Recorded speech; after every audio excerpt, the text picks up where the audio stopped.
On the rain-soaked field near the village of Crécy in northern France, a French army of 20 to 40,000 soldiers, including around 12,000 Genoese crossbowmen and several thousand knights, faced an English force of only 10 to 12,000 men. It's August 26th, 1346. They positioned themselves defensively on high ground. One would assume this was a smart tactic. French nobles, overconfident in their superiority and anticipating an easy victory, had even argued that morning over who would get the pleasure of capturing the English king. But 4 hours later, the battlefield told a different story. French losses included approximately 1,500 nobles. But that's according to contemporary English accounts, so take it with a pinch of salt. Apparently, English casualties only totaled 40 according to period rolls, though modern estimates range up to 300, with just 2 knights confirmed dead. In one afternoon, 5 centuries of armored dominance collapsed, undone by commoners wielding wood and string. This was the day medieval warfare died in the muck, the moment when the idea of nobility through combat was shattered by the hands of peasant archers. The slaughter was so immense that chronicles tell us that for weeks after, the crows around Crécy grew so bloated, feasting on noble flesh, that they could hardly lift themselves from the ground. So what happened? How did the English overcome the French with such small numbers? But before we begin, welcome to Quill and Compass History, where we like to dig through the dirt to find golden nuggets of fascinating history to share with you. I assume that right now you have nothing better to do than listen to another cheerful story about mass killings. So if this piques your curiosity, do like and subscribe to hear more in future. This week we're time-traveling way back to 1346. The intelligence, the tank versus the peasant. The road to the Battle of Crécy began with King Edward III of England pressing his claim to the French throne through his mother's lineage. He had recently landed in Normandy with 15,000 men, conducting a chevauchée, a fancy term for plundering everything that wasn't nailed down, essentially to humiliate the French king, Philip VI, by exposing his inability to protect his own subjects. After looting Caen, the English were retreating toward the port of Calais when the mightiest host in Christendom finally caught them. Philip VI had assembled a medieval Avengers, a force of up to 35,000 men, including 12,000 heavy cavalry. This was the military elite of the age. Every great noble in France was there, joined by allied princes from the Holy Roman Empire, Moravia, and the blind King John of Bohemia. To understand the scale of this force, one must understand the French knight. He was the tank of the 14th century. Clad in full plate atop an armoured steed, a knight and his horse weighed close to a ton. A full harness, custom forged from Milanese steel, equated to several years' income for an English archer's family. It was a serious job. These men were raised to fight before they could read, which might explain some of their later tactical decisions. For 500 years, the thunder of a cavalry charge was the final word in European war. Infantry existed merely to be crushed under hoof. Edward, however, had 5,000 longbowmen, mostly peasants, criminals, and the sort of people you'd avoid at a pub. Thanks to a rather charming law, they had to practice archery every Sunday after church, and playing other sports was made literally illegal. Nothing says day of rest like mandatory military drills. The long bow was a simple 6-foot stave of yew wood, but in skilled hands, it was a weapon of mass destruction. A practiced archer could loose 12 arrows a minute, striking targets 250 yards away.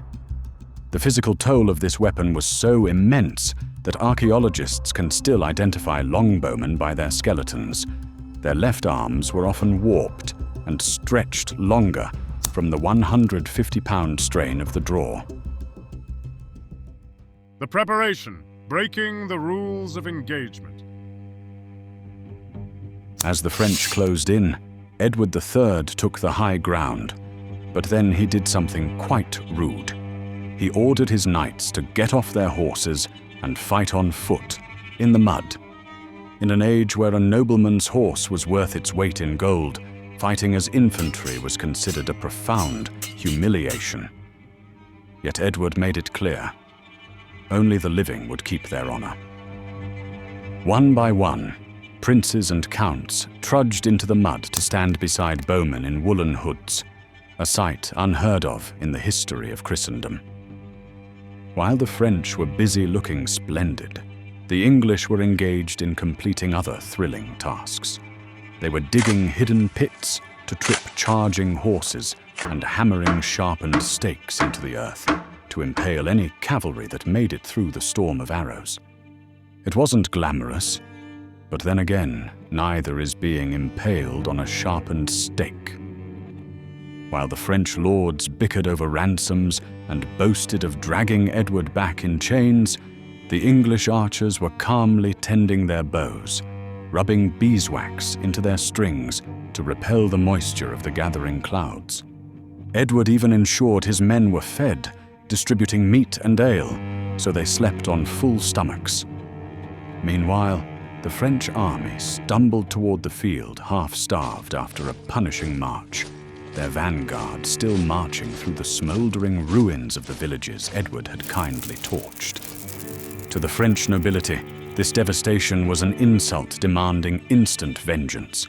They saw the English perched on the hill, outnumbered, filthy, and far from home, and they smelled glory. Strategy, they believed, was for lesser men. Bravery and blood would win the day. The crisis. Pride and the reign of death. The battle began around 4 p.m. under a sudden, heavy downpour. The French laughed, trusting their plate armor to keep them dry. But for the missile troops, the rain was the beginning of the end. The English archers had unstrung their bows and tucked the cords under their helmets to keep them dry. A rare moment of foresight. The Genoese crossbowmen were not so fortunate. Their bowstrings slackened and stretched in the rain, becoming about as useful as wet cardboard. When they finally loosed their weakened bolts, they fell short. King Philip VI, seeing the exhaustion of his troops, gave the order to halt and wait for morning. But the knights didn't listen. Driven by vanity and a desperate fear of being left behind in the chase for fame, the French nobles ignored the king's command. The grand host ceased to be an army and became a mob of impatient aristocrats. They shoved the thousands of Genoese mercenaries forward, even though their heavy shields were still in the baggage train. The English reply was described by witnesses as thunder. 5,000 longbows sang together, darkening the sky with 60,000 shafts every minute. The Genoese, with no shields and a reload time 6 times slower than the English, were obliterated. As survivors broke and fled, the French Count d'Alençon bellowed, "Cut down this rabble blocking our way!" The French knights then spurred forward, mowing down their own retreating allies. It was madness. The French killed more of their own men that day than the English lost in total. It was a remarkably efficient way to lose a battle. The execution. The wall of flesh. The French knights charged 16 times, 12,000 mounted knights charging uphill through sucking mud and over the corpses of their own mercenaries. This is where the longbow's real terror was revealed. The arrows didn't even always need to pierce plate. They found the horses' eyes, mouths, and joints. A 1,500-pound charger, hit by multiple shafts, would scream and collapse, becoming part of a fast-growing wall of flesh that made each following charge even more difficult. When the bodkin-tipped arrows struck the metal armor, the impact was like being struck with a hammer, rattling the men inside their armor like dice inside a cup. When the English ran out of arrows, they rushed into the field, pulled shafts from the wounded, and fired them back, killing the French with their own recycled pain. In the midst of this carnage, the blind King John of Bohemia made his final stand. Refusing to flee, he had his knights tie their horses to his, so they could guide him into the fray. He charged straight into the English lines, slashing at sound and shadow until he and all his bound companions were cut down together. It was a very committed, if slightly impractical, gesture.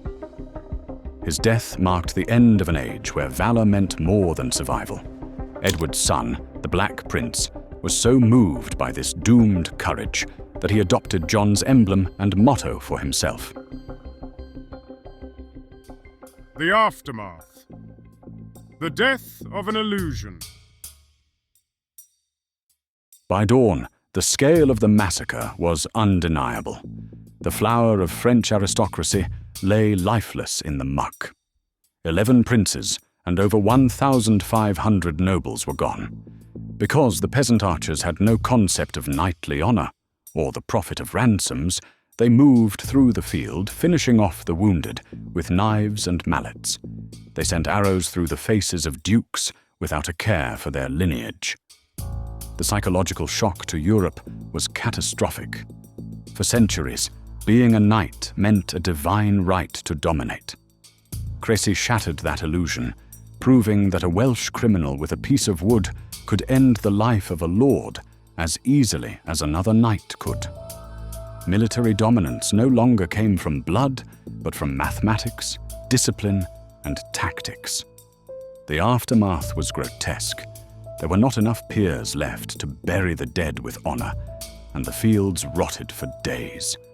The English moved on to Calais, leaving behind a site that locals renamed the Field of the Cloth of Gold for the shimmering, expensive garments that lay in the mud, clothing the dead.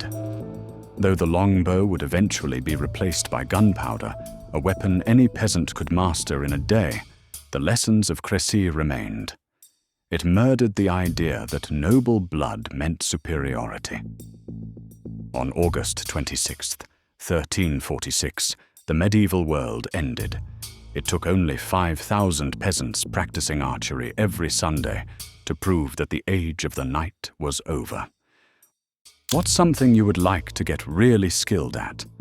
Could you find time every Sunday or another day to make it happen? Crécy was the first major outing of the 100 Years' War for the English, a conflict that actually lasted about 116 years, but French historians found it more convenient to just round down. It was a bit of a military revolution, which some historians call the beginning of the end of chivalry, which is a polite way of saying that being a noble on a horse became significantly less fashionable once arrows started finding their way through expensive visors. While it enhanced England's reputation as a military power, a mixed blessing, many would argue, its most practical benefit was allowing King Edward to shuffle off to Calais. He ended up capturing the place and holding it for over 2 centuries, likely just to ensure we had a permanent front door into France for future uninvited visits. By the way, if you like this video, watch the next one. They're all quite grim. Or browse our channel and take your pick.